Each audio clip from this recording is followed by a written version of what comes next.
ఇంకా కొద్ది రోజుల్లో వైశాఖ మాసం వచ్చేస్తుందండి. ఇప్పుడు వైశాఖ మాసం వస్తుంది అనగానే మనకు గుర్తొచ్చేది ముందు బంగారం, అక్షయ తృతీయ. అదేవిధంగా అక్షయ తృతీయ అనగానే గుర్తొచ్చేది మనకు చందనోత్సవం. అయితే ఈ చందనోత్సవం అనగానే మనకు సింహాచలం అప్పన్న స్వామి గుర్తొస్తాడు. అయితే ఇంతకీ ఈ చందనోత్సవాన్ని ఎందుకు జరుపుతారు? ఈ సింహాచలంలోనే ఎందుకు జరుగుతుంది? మరి ఇక్కడ వెలసిన నరసింహస్వామి వరాహలక్ష్మి నరసింహస్వామిగా కొలవబడుతూ ఉంటారు. ఎందుకోసం అసలు ఈ చందనోత్సవం అనేది ఎందుకు జరుపుతారు? మరి ఇక్కడ ఏ విధంగా ఈ చందనాన్ని ఎలా సేకరిస్తారు? ఇవన్నీ విశేషాలు ఎన్నో ఉంటాయి మనకు తెలుసుకోవాల్సినవి. కాబట్టి చక్కగా ఈ వీడియోలో అవన్నిటిని మనము చక్కగా తెలుసుకుందాం. ఓం నమో నారాయణాయ శ్రీమతే రామానుజాయ నమః. శ్రీమన్నారాయణ చరణం శరణం ప్రపద్యే. అస్మద్ గురుభ్యో నమః. అందరికీ నమస్కారం అండి. పరమ పవిత్రమైన విశ్వావసునామ సంవత్సరము, అందరికీ సమృద్ధిగా అన్నీ కలిగించే సంవత్సరంగా మనకు పండితులు తెలియజేసిండ్రు. అదేవిధంగా మనకి చైత్ర మాసము వచ్చింది అనగానే రామనవమి, అది తర్వాత వైశాఖ మాసం ప్రారంభంతోనే మనకు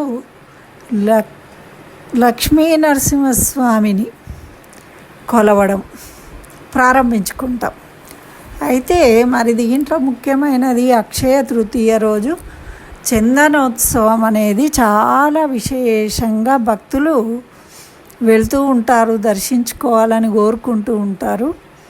కాబట్టి ఆ సందర్భంగా మనము ఈ చందనోత్సవము అనేది ఎలా జరుగుతుందనేది తెలుసుకుందాం.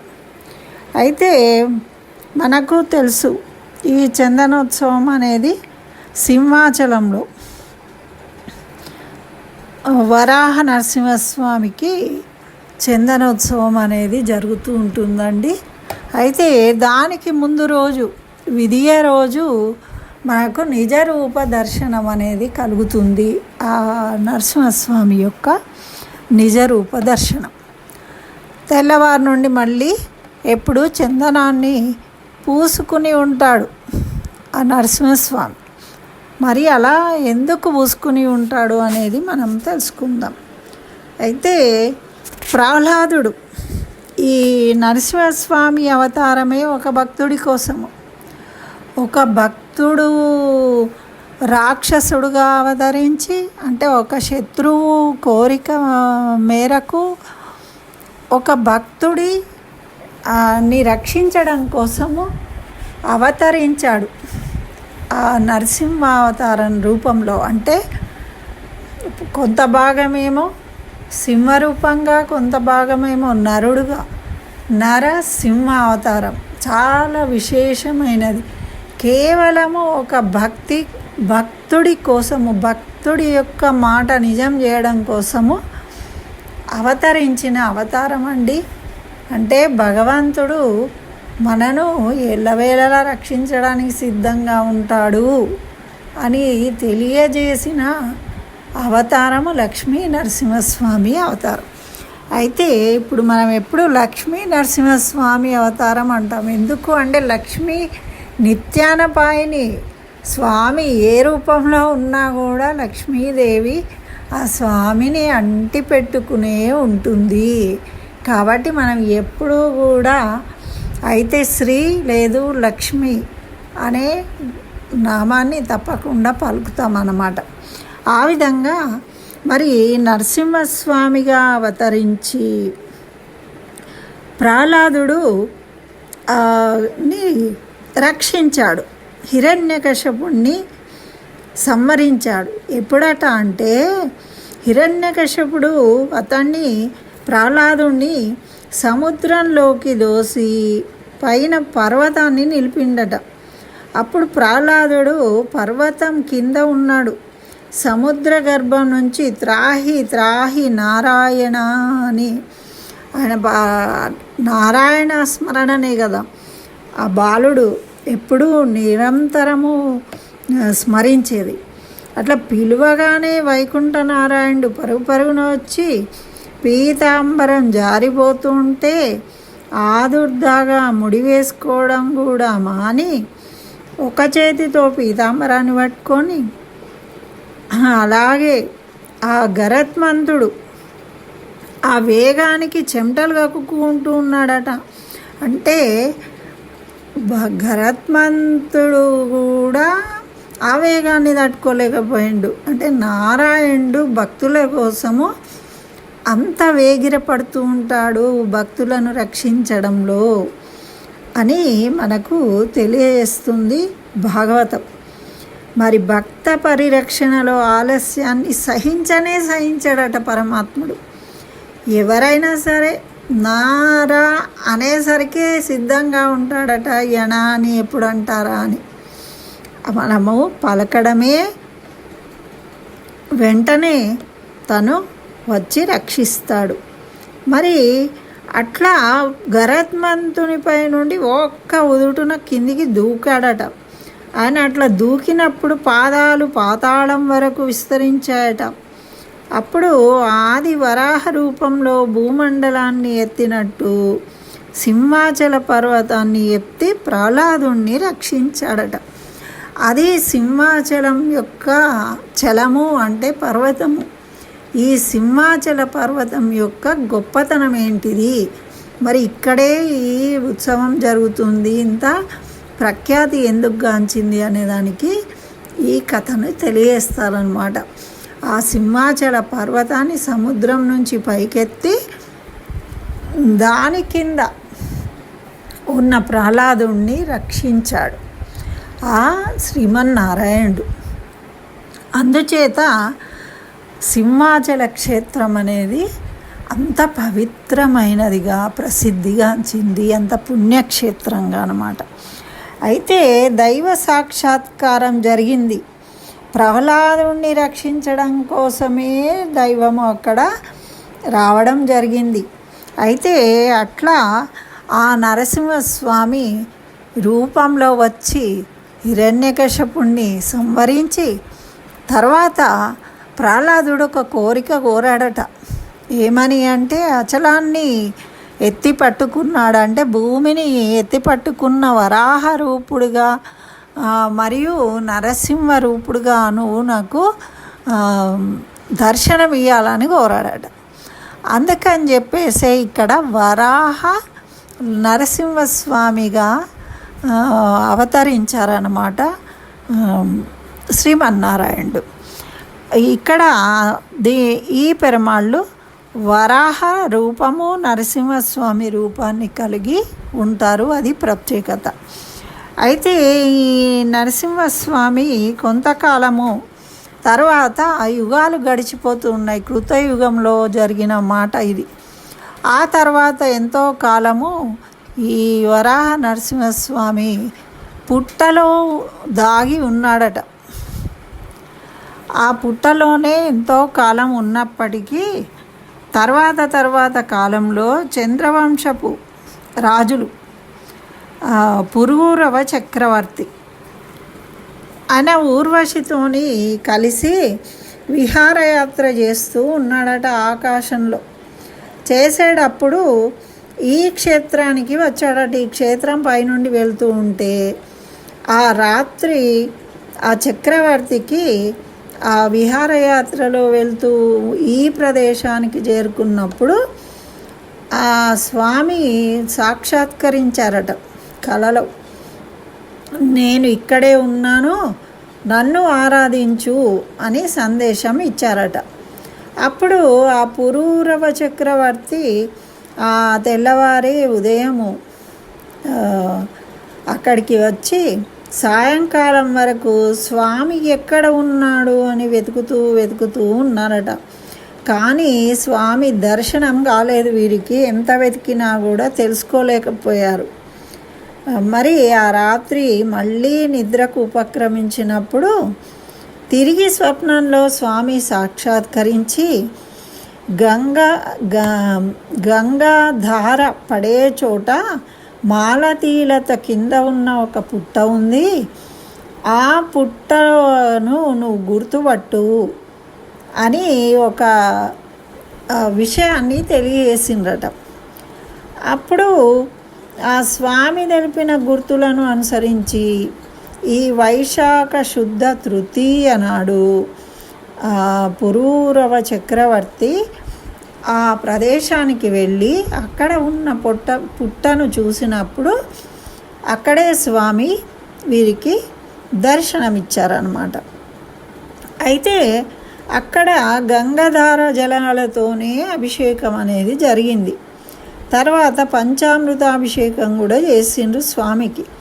అట్లా ఆరాధించిన తర్వాత మరలా స్వామి పురూరవ చక్రవర్తితో ఏమన్నారట అంటే, నేను ఇన్నాళ్ళు పుట్టలో ఉన్నానయ్యా, కనుక చల్లగా ఉంది నాకు, ఇప్పుడు బయటకు వచ్చాను, నాకు చల్లదనం కోల్పోయాను, నేను దీన్ని భరించలేను, కాబట్టి నాకు చల్లదనం కోసము ఈ పుట్టకు బదులు గంధపు పుట్టను ఏర్పాటు చెయ్యి, శ్రీచందనాన్ని సమర్పించు అని ఆ చక్రవర్తికి ఆనతి ఇచ్చారట.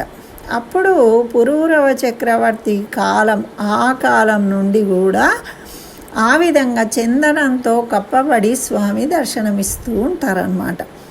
అంటే పుట్టలో ఉన్న స్వామి అసలే ఉగ్ర స్వరూపం కదా, ఆ చందనంలాగా ఆ పుట్టలో చల్లగా ఉండేవారనమాట. ఆ విధంగా ఉండడం కోసమే ఈ చందనాన్ని సమర్పిస్తూ ఉంటారు. మరి ఈ చందనాన్ని అప్పటి నుండి ఈ రోజు వరకు కూడా అదే విధానంలో చందనోత్సవం అనేది జరపడం జరుగుతూ ఉంది. అది అక్షయ తృతీయ నాడే జరుగుతుంది. ఒక్కరోజే స్వామి నిజరూప దర్శనం, అంటే ముందు రోజు ఒక్క విధియ రోజే మనకు ఆ చందనమంతా తీస్తూ తొలగిస్తారు కాబట్టి నిజరూప దర్శనం అనేది కలుగుతుంది. తెల్లవారి మళ్ళీ వెంటనే అది పూర్తిగా తొలగించడానికి సమయం పడుతుంది. ఆ పూర్తిగా తొలగించిన వెంటనే మళ్ళీ కొత్తగా దానికి అద్దడం జరుగుతుందన్నమాట. అయితే ఈ నిజరూప దర్శనం చేసుకోవడానికని దీన్ని మాధ్యమాల ద్వారా తెలుసుకుని చాలామంది ఇప్పుడు విపరీతమైన జనాలు కూడా వెళ్తూ ఉన్నారు. అయితే ఇక్కడ మరి విశాఖ ప్రాంత వాసులు సింహాచలం అంటే అప్పని కొండ అంటారు. అప్ప అంటే ఏముందండి, తండ్రి అని అర్థం అన్నమాట. అందుకని అప్ప అంటుంటారు. సింహాచలం అనగానే అప్పన్న కొండ అని పిలుస్తూ ఉంటారు. అయితే ఇట్లా ఇక్కడ అప్పన్న పుట్టింది సింహాచలం అప్పన్న కొండ మీద ప్రతిష్ఠించారు కాబట్టి. అయితే ఇక్కడ జలధారల మధ్యలో చల్లగా ఉంటుందన్నమాట. ఆ చుట్టూ ఎన్నో జలధారలు ఉన్నాయట, ఇక్కడ నిరంతరము ప్రవహిస్తూ ఉంటాయట. అవి ఎక్కడి నుంచి వస్తాయో తెలియదు. అట్లా గంగాధార నుంచి వచ్చే జలాన్ని ఆ పురూరవ చక్రవర్తి అప్పటి నుంచి కూడా ఈ స్వామి ఆ గంగాధార జలాలతోనే అభిషేకం అనేది నిర్వహిస్తూ ఉంటారు ఇప్పటికి కూడా. అదేవిధంగా అక్కడ వంటశాల ఉంటుంది, అందులో కూడా అనంతామృతధార ప్రవహిస్తూ ఉంటుంది, వాటిని అక్కడ ఉపయోగిస్తూ ఉంటారు. మరి ఇక్కడ ఇంకా స్పెషల్ ఏంటి అంటే ఒక కప్ప స్తంభం ఉంటుంది. ఆ కప్ప స్తంభాన్ని ఎవరైతే కౌగులించుకొని ఆలింగనం చేసుకొని దంపతులు ఆ కప్ప స్తంభాన్ని ఆలింగనం చేసుకొని మాకు సంతానం కావాలని కోరుకున్న వాళ్లకు తప్పకుండా సంతానం కలుగుతుంది అని భక్తుల నమ్మకము. ఇప్పటికీ కూడా ఎంతోమంది ఆ విధంగా వాళ్ళ కోరిక నెరవేర్చుకున్న వాళ్ళు ఉన్నారన్నమాట. అయితే ఇప్పుడు ఈ చందనోత్సవంతో పాటు ఇంకా ఏం జరుగుతుంది అంటే గిరి ప్రదక్షిణ చేయడం అనేది కూడా. సింహాచలం చందన సేవలో పాల్గొన్న వాళ్ళందరూ కూడా ముందు రోజు వెళ్ళి నిజ స్వరూపాన్ని దర్శించుకొని ఆ చుట్టూ గిరి ప్రదక్షిణ చేసుకొని మళ్ళీ తెల్లవారి చందనము అద్దిన తర్వాత ఆ అప్పన్నని దర్శనం చేసుకొని వెళ్తూ ఉంటారనమాట. అయితే ఇప్పుడు దీన్ని చందనాన్ని మరి ఎలా సేకరిస్తారు అంటే, ఇది చాలా ప్రధాన ఉత్సవం కదా చందన యాత్ర అనేది. మరి ఈ శుక్ల తదియ అక్షయ తృతీయ నాడు చందనోత్సవం జరుగుతుంది. అయితే దీన్ని చందనాన్ని సేకరించే మొదలైనప్పటి నుంచి కూడా చందన యాత్ర అంటారు. మరి చందన సేవకు చందనాన్ని తయారు చేయడము ఎప్పుడు మొదలు పెడతారు అంటే, ఇప్పుడు ఈ చైత్ర బహుళ ఏకాదశి నాడు, ఇప్పుడు మనకు ఎల్లుండి గురువారం వచ్చే ఏకాదశి రోజు మనకు ఇది చందనాన్ని సేకరించడం ప్రారంభిస్తారన్నమాట. అయితే ఇట్లా వీళ్ళు తిరుపత్తూరు నుంచి తెచ్చిన గంధపు చెక్కలు, తమిళనాడులో గంధపు చెక్కలు దొరుకుతాయి కదా, అక్కడ నుండి సేకరిస్తారన్నమాట. అయితే వీళ్ళు బేడ మండపం అని ఉంటుంది దేవస్థానంలో, ఆ గంధపు చెక్కలన్నిటినీ తీసుకొచ్చి అక్కడ వేసి మంత్రోచ్చారణల మధ్య స్వామివారి పరివారమే అక్కడ అందరూ కూర్చొని చక్కగా ఈ గంధాన్ని సిద్ధం చేయడం జరుగుతుంది. పరమ పవిత్రంగా భావించి అట్లా నిష్టతోని. అట్లా పూర్వము దుగ్గడు అనే భక్తుడు ఉండేవాడట. ఆయన స్వామికి సమర్పించాడట ఔషధి ద్రవ్యాలను, సుగంధ ద్రవ్యాలను కూడా చందనంలో కలిపేవాడట. అట్లా ఆ విధంగా ఇప్పుడు కూడా మనము ఈ చందనంలో ఆ విధంగా ఔషధి ద్రవ్యాలు, సుగంధ ద్రవ్యాలను కూడా కలిపి పెడుతూ ఉంటారన్నమాట. ఈ చందన యాత్ర చేపట్టే ముందు రోజు రాత్రి కుంభ వాహనాది కార్యక్రమాలు జరుగుతాయి. అంటే ఏంటి, పెద్ద పెద్ద కుండలు ఆ వాహనాల మీద ఊరేగింపుగా వెళ్ళడం జరుగుతుంది అన్నమాట.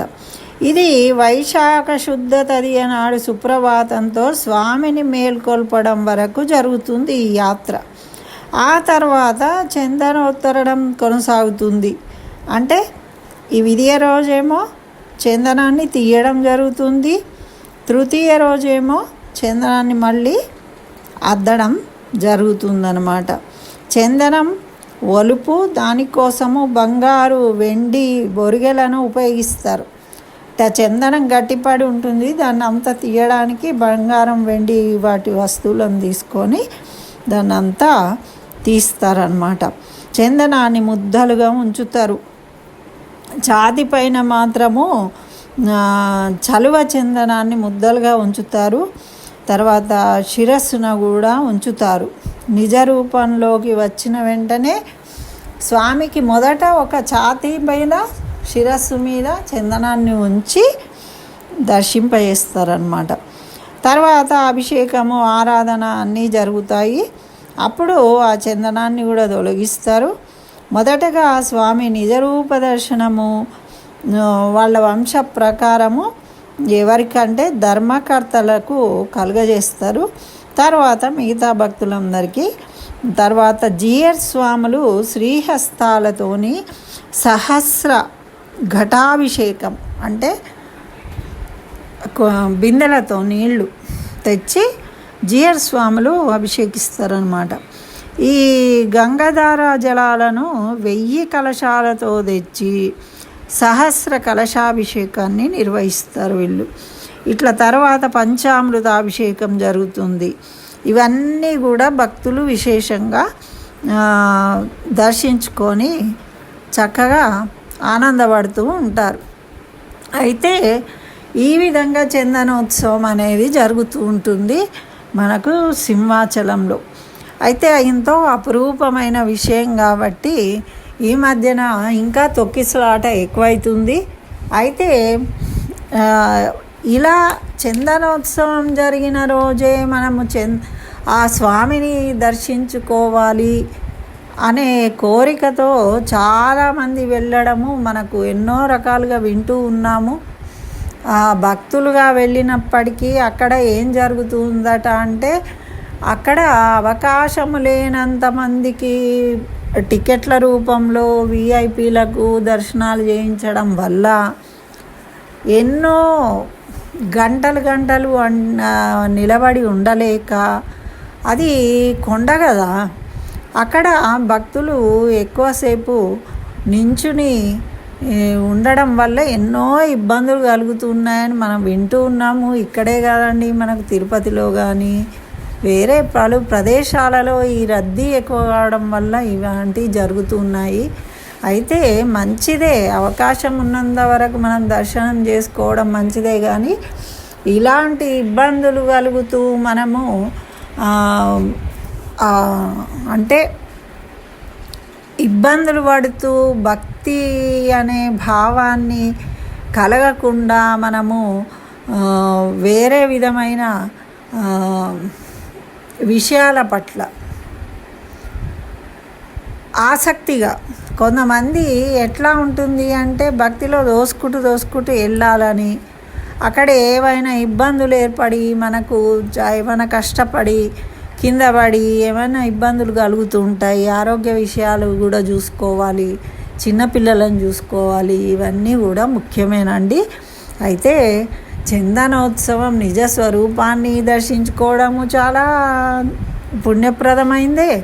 మరి కొత్తగా చందనాన్ని అద్దిన తర్వాత దర్శించుకోవడం కూడా విశేషమైనదే.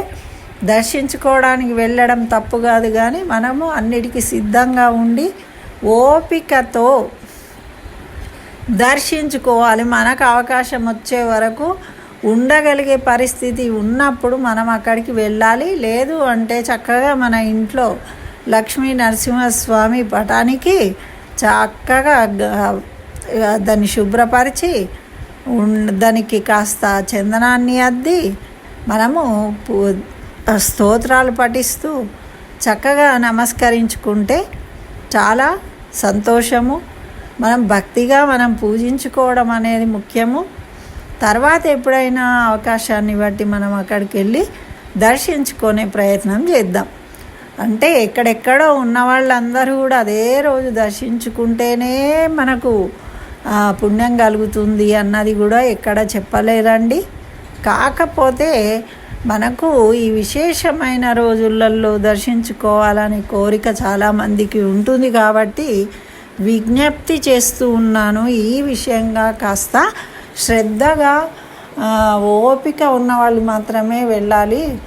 ఓపిక లేని వాళ్ళు వెళ్ళకుండా భక్తిగా ఇంట్లో ఉండి చక్కగా టీవీలలో ఇస్తారు, దర్శనం చేసుకొని ఆ నామ జపాన్ని చేసుకోవడము, స్తోత్రాలు పఠించడం వల్ల మనకు పుణ్యం కలుగుతుంది అని నా అభిప్రాయము. దీన్ని కూడా మీకు తెలియజేస్తూ ఉన్నాను. ఇదండి మరి చందనోత్సవం వెనుక ఉన్న అసలు విషయము. ఈ విధంగా 12 మాడుగుల చందనాన్ని సమర్పిస్తారు ఆ నరసింహస్వామికి. అయితే ఒకటేసారి మనకు ఈ చందనం అంతా సమర్పించడానికి వీలు అవడం లేదు అన్న ఉద్దేశంగా ఇప్పుడు ఏం చేస్తున్నారు అంటే, అక్షయ తృతీయ నాడు జరుగుతూ ఉంటుంది కదా, అదేవిధంగా జ్యేష్ఠ మాసంలో ఆషాఢ మాసాల్లో కూడా పౌర్ణమి తిథులలో ఈ 3 విడతలలో కలిపి 12 మాడుగుల చందనాన్ని సమర్పిస్తారు. అయితే ఈ అక్షయ తృతీయ రోజు ఎంత చందనము పెడుతూ ఉన్నారు, ఎన్ని మాడుగలు అనే దాన్ని బట్టి తర్వాత 2 సార్లు పౌర్ణిమలలో కూడా ఆ మిగతాది కూడా సమర్పించడం జరుగుతూ ఉన్నది. ఈ విధంగా మొత్తము 12 మాడుగుల చందనాన్ని స్వామికి సమర్పిస్తారు ప్రతి సంవత్సరం అన్నమాట. ఇదండి చందనోత్సవం యొక్క విశేషాలు. సింహాచలం అప్పన్న లక్ష్మీ వరాహ నరసింహస్వామి యొక్క కృపా కటాక్షాలు మనందరి మీద ఉండాలని కోరుకుంటూ స్వస్తి. జై శ్రీమన్నారాయణ. సర్వం శ్రీకృష్ణ చరణారవిందార్పణమస్తు.